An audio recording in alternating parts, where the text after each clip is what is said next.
Barnabas et Saul sont choisis pour partir en mission. Dans l'église d'Antioche, il y avait des prophètes et des enseignants. Barnabas, Siméon, appelé le Noir, Lucius de Cyrène, Manaen, qui avait été élevé avec Hérode le gouverneur, et Saul.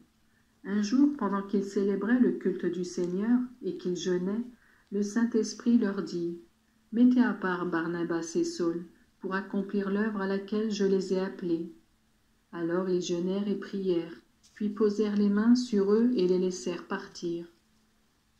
Barnabas et Saul à Chypre.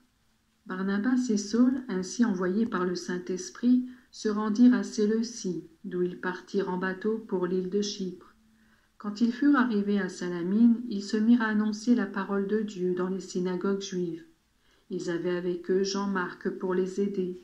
Ils traversèrent toute l'île jusqu'à Paphos, et là, ils rencontrèrent un certain magicien appelé Bar-Jésus, un juif qui se faisait passer pour prophète. Il vivait auprès du gouverneur de l'île, Sergius Paulus, qui était un homme intelligent.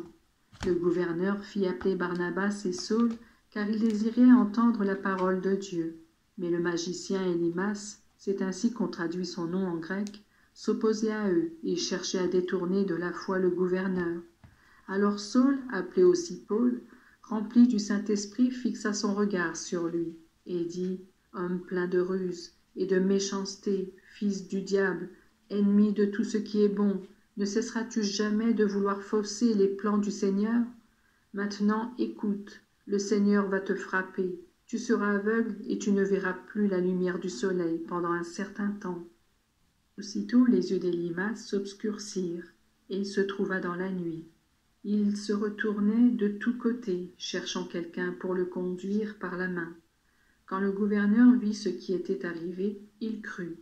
Il était très impressionné par l'enseignement qui concerne le Seigneur. Paul et Barnabas à Antioche de Pisidie. Paul et ses compagnons s'embarquèrent à Paphos, d'où ils se rendirent à Perge, en Pamphylie. Jean-Marc les quitta à cet endroit et retourna à Jérusalem. Ils continuèrent leur route à partir de Perge et arrivèrent à Antioche de Pisidie. Le jour du sabbat, ils entrèrent dans la synagogue et s'assirent. Après qu'on eut fait la lecture dans les livres de la loi et des prophètes, les chefs de la synagogue leur envoyèrent dire « Frères, si vous avez quelques mots à adresser à l'assemblée pour l'encourager, vous pouvez parler maintenant. » Paul se leva, fit un signe de la main et dit « Gens d'Israël, et vous qui participez au culte rendu à Dieu, écoutez-moi. Le Seigneur de ce peuple, le Dieu d'Israël, a choisi nos ancêtres. Il a fait grandir ce peuple pendant qu'il vivait à l'étranger, au pays d'Égypte.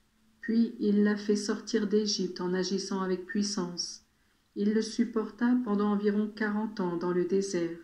Il détruisit 7 nations dans le pays de Canaan et remit leur territoire à son peuple comme propriété pour 450 ans environ. Après cela, il donna des juges à nos ancêtres jusqu'à l'époque du prophète Samuel. Ensuite ils demandèrent un roi, et Dieu leur donna Saul, fils de Kis, de la tribu de Benjamin, qui régna pendant 40 ans.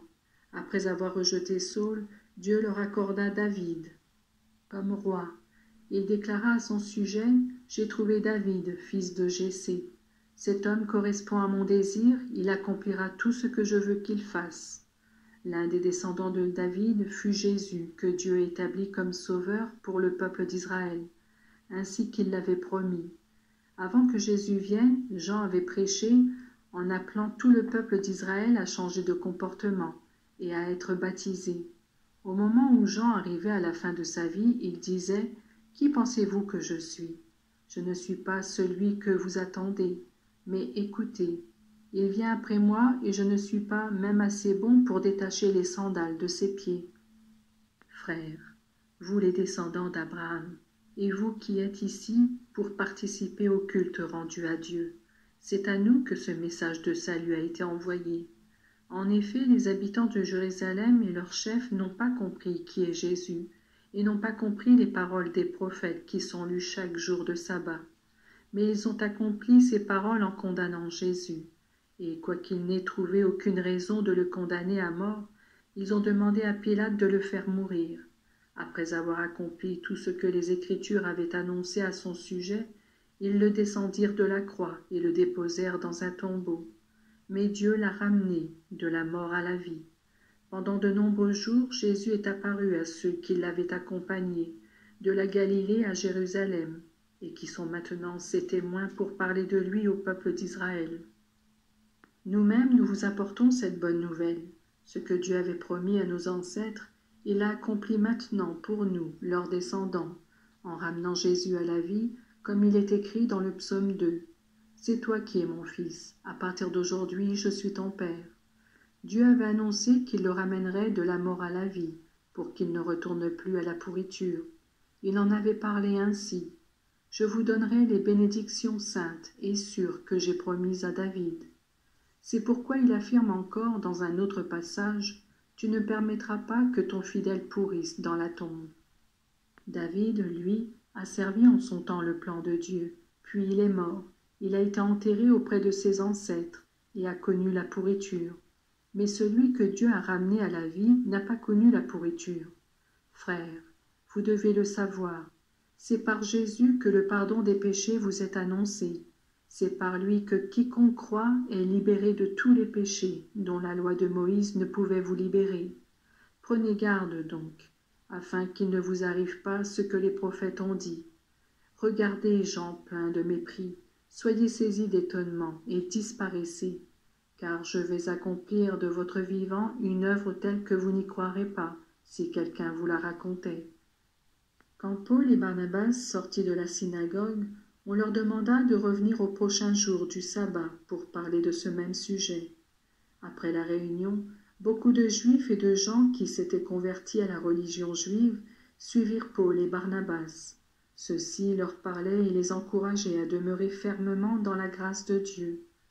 Le jour du sabbat suivant, presque toute la population de la ville s'assembla pour entendre la parole du Seigneur.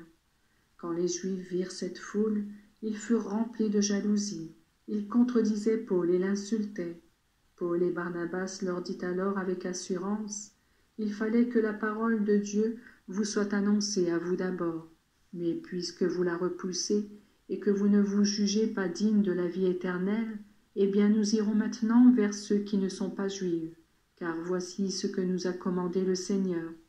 Je t'ai établi comme lumière pour les nations, afin que tu apportes le salut jusqu'au bout du monde. » Quand les non-juifs entendirent ces mots, ils se réjouirent et se mirent à louer la parole du Seigneur. Tous ceux qui étaient destinés à la vie éternelle devinrent croyants. La parole du Seigneur se répandait dans toute cette région. Mais les Juifs excitèrent les dames de la bonne société qui adoraient Dieu, ainsi que les personnages importants de la ville. Ils provoquèrent une persécution contre Paul et Barnabas, et les chassèrent de leur territoire.